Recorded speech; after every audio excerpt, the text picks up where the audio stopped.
लखनऊ में भी घाटों पर तैयारी लगभग पूरी हो चुकी है और साफ सफाई का बचा हुआ काम अंतिम चरण में है। साथ ही पूजा के लिए वेदियां बनाने का काम भी तेजी से किया जा रहा है। दीपावली के उल्लास के बीच छठ पर्व के रंग भी बिखरने लगे हैं। हमारी मौजूदगी इस वक्त लखनऊ के लक्ष्मण मेला मैदान में मौजूद छठ घाट पर है और यहां पर तैयारियां ने जोर पकड़ लिया है। आप तस्वीरों से अगर समझेंगे तो आप देखेंगे कि किस तरह से खूबसूरत जो वेदियां हैं उनको सजाने का, बनाने का प्रयास जारी है। किस तरह से इस मिट्टी से, आप देखिए इस तरह की जो मिट्टी है इसका इस्तेमाल कर जो वेदियां हैं उनका इस वक्त निर्माण किया जा रहा है।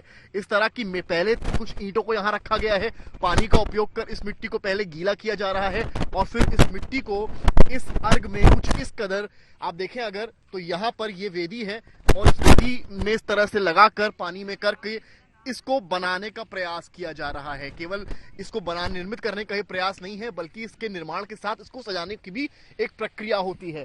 क्या होती है ये आपको मैंने दिखाया, जो निर्माण है यानी कि किस तरह से वेदी बनाई जाती है। अगली तस्वीर आप देखिए, जब वेदी बनकर सूखती है तो कुछ इस कदर दिखाई पड़ती है। ये वो हिस्सा है जब ये सूख चुकी है, सूखने का इसका काम चल रहा है और एक वेदी बनकर तैयार है। इसी के इर्द गिर्द जो है वो पूजा की जाती है। अब आपको दिखाता हूँ एक और मॉडल यहाँ पर वेदी का, जहां पर इस वेदी में पेंट हो चुका है और ये वो तस्वीर है। इसके अलावा जो सबसे यहाँ पर फ्रेश जो वेदी कहूँ मैं, जो तैयार वेदी है तो वो यहाँ पर है। ये देखिए, इस तस्वीर को आप अगर देखेंगे तो ये पूरी तरीके से काफी नई बनी वेदी है। इसको सफेद पीले रंग से उकेरा गया है और एक पूरी नई नवेली निर्मित वेदी इस तरह से तैयार की गई है। परसों से छठ पूजा के तमाम कार्यक्रमों की शुरुआत है, उसको लेकर ये तैयारियां एक तरह से काफी आगे बढ़ चुकी हैं। अब आगे की तस्वीर भी आपको दिखाता हूं जहां पर और वेदियां बन रही हैं। कैमरामैन संजय आपको एक एक तस्वीर यहां से दिखाने का प्रयास कर रहे हैं। अगली तस्वीर आपको मैं दिखाऊंगा गोमती के तट की। ये वो हिस्सा है जहां पर अर्घ दिया जाता है। ये किनारे का छोर है, ये गहरा नहीं है, इसलिए महिलाएं पुरुष जो भी यहाँ पर आते हैं पूजन में, छठ पूजा के शामिल होते हैं, वो यहीं पर अर्घ देते हैं। इसीलिए आप अगर सामने की तस्वीर देखें तो जो पानी है उसकी सफाई का भी कार्यक्रम चल रहा है और आज शाम से लेकर कल तक पूरी तरीके से ये खत्म हो जाएगा।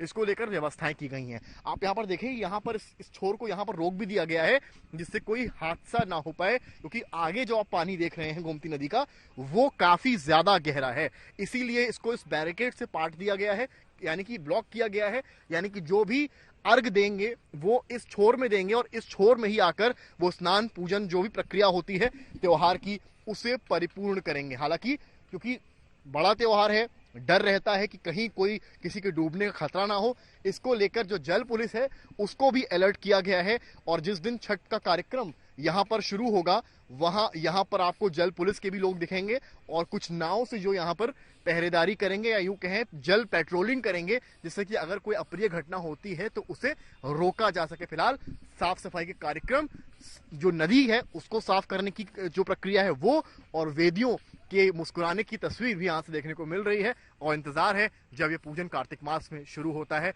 और सभी अपने परिवार की मंगल कामनाएं करते हैं। कैमरामैन संजय के साथ समर्थ श्रीवास्तव, लखनऊ। इसी तरह की तैयारियां मुंबई में समंदर तट पर भी की जा रही हैं। यूं तो मुंबई के जुहू तट पर पर्यटन के रंग साल भर देखने को मिलते हैं। देश विदेश से सैलानी जुहू तट पर घूमने फिरने आते हैं, लेकिन आज से इसमें आस्था के रंग खुल गए हैं। हर साल की तरह ही इस साल भी छठ पूजा मुंबई के जुहू चौपाटी पर मनाई जाएगी। आयोजकों ने जुहू तट पर छठ पूजा के आयोजन के लिए आवेदन किया है।